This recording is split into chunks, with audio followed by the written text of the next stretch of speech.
Olá pessoal, aqui começa a nossa videoaula da disciplina de Biologia 2. Nessa videoaula nós vamos falar sobre os biomas.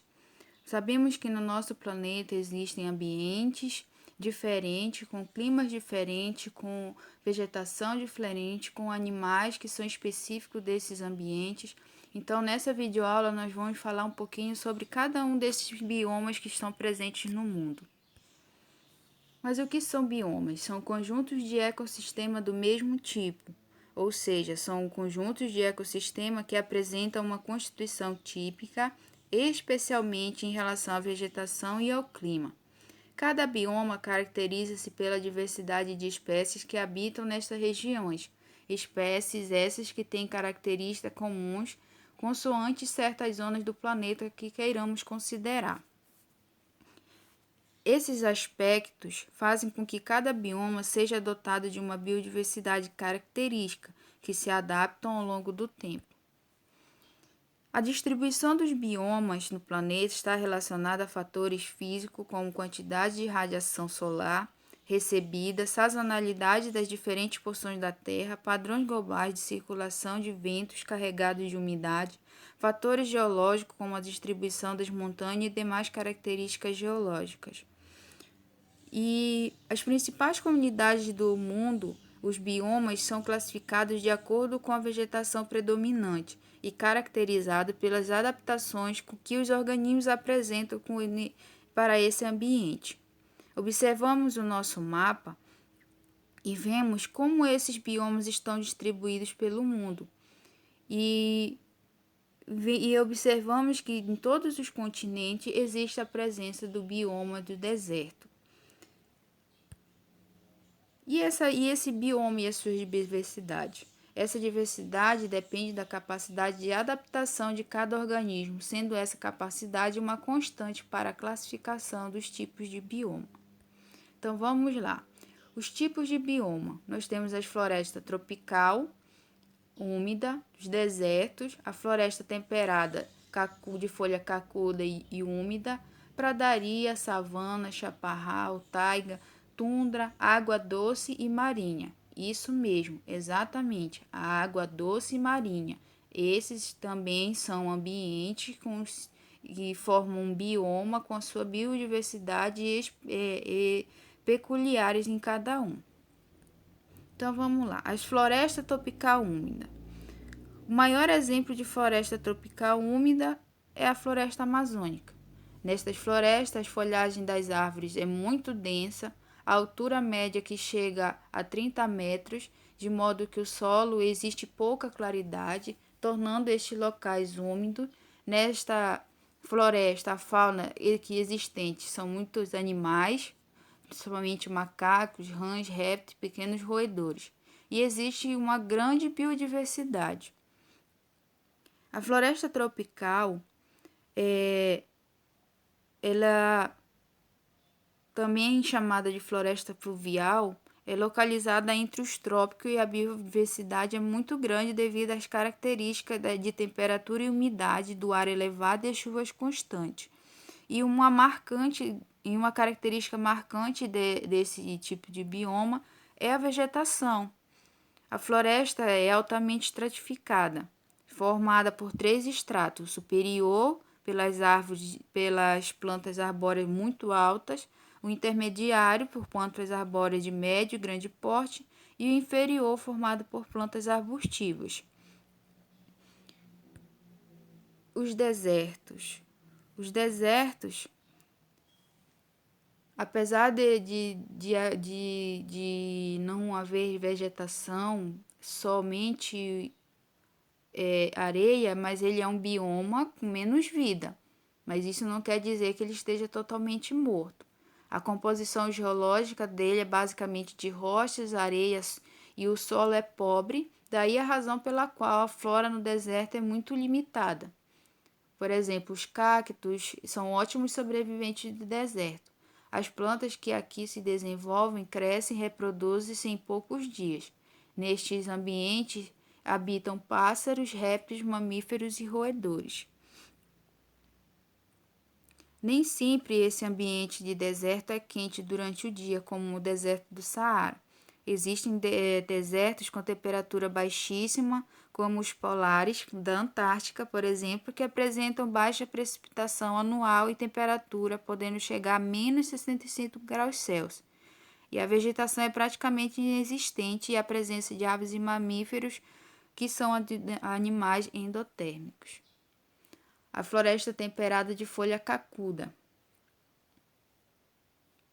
Essa floresta temperada de folha cacuda, também chamada de floresta temperada decídua, é o que predomina na região de Portugal. Os verões são muito quentes, os invernos frios e muita chuva, constituída principalmente de solo rico, da origem de uma grande variedade de plantas. As sementes libertas que caem no solo, além de formarem plantas novas, servem também de alimento a pássaros e roedores. O solo dessa região é profundo e rico em matéria orgânica, em consequência da decomposição dessas folhas.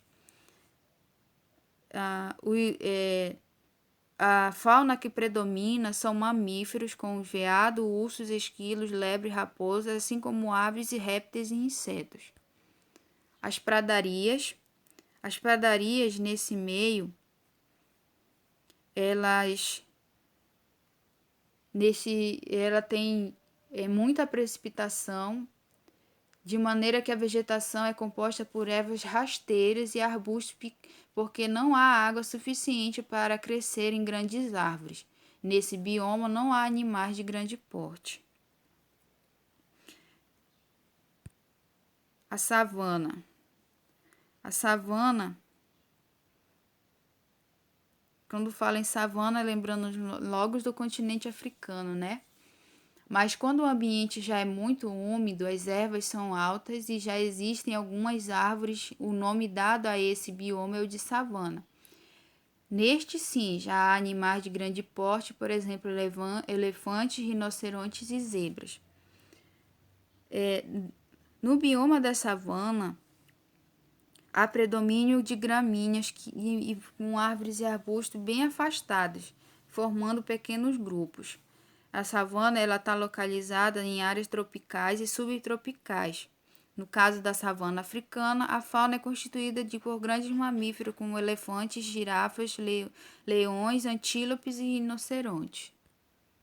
O chaparral. O chaparral tem a temperatura moderada e encontra-se perto do litoral. Neste meio, os incêndios são muito frequentes, principalmente durante o verão. Nesse bioma serve de habitat corujas, insetos, mochos e muitos animais.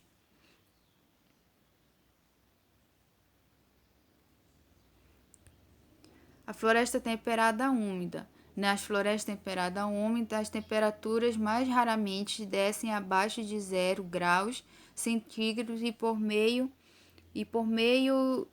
servem de abrigo e alimento a muitas espécies de animais, entre elas aves carnívoras.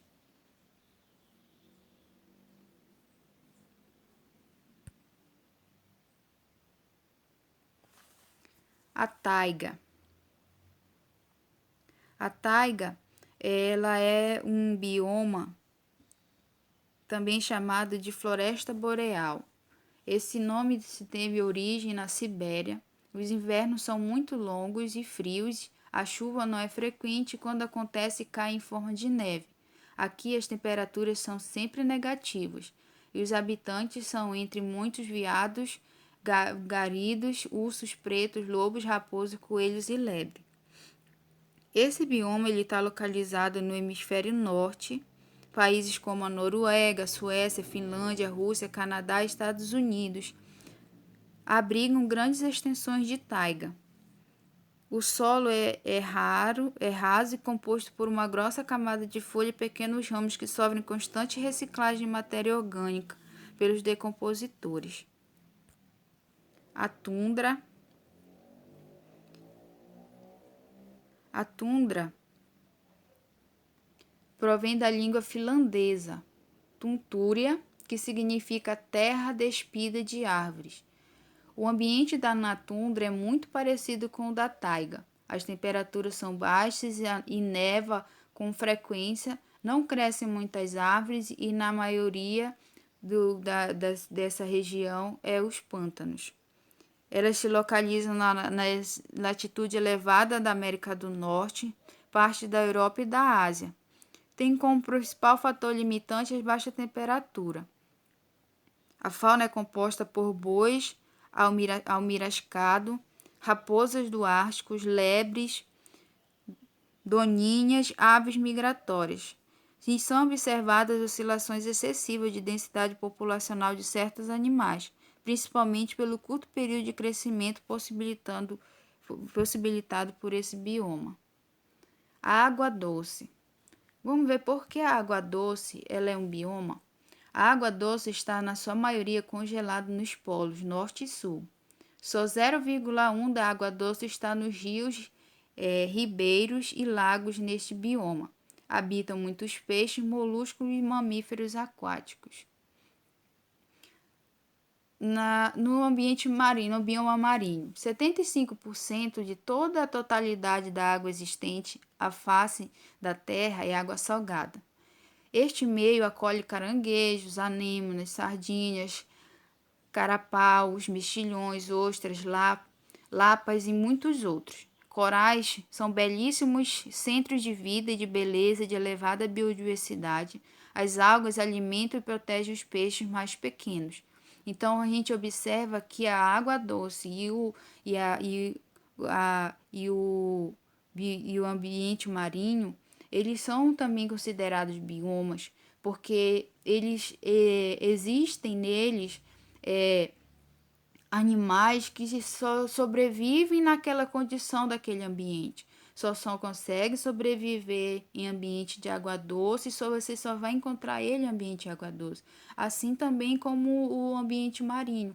Você vai ter uma biodiversidade muito grande, aonde você só vai encontrar animais presentes no ambiente marinho. Então, por isso que a água doce e o ambiente marinho também são considerados biomas. Então, pessoal, a nossa aula termina aqui e até a próxima.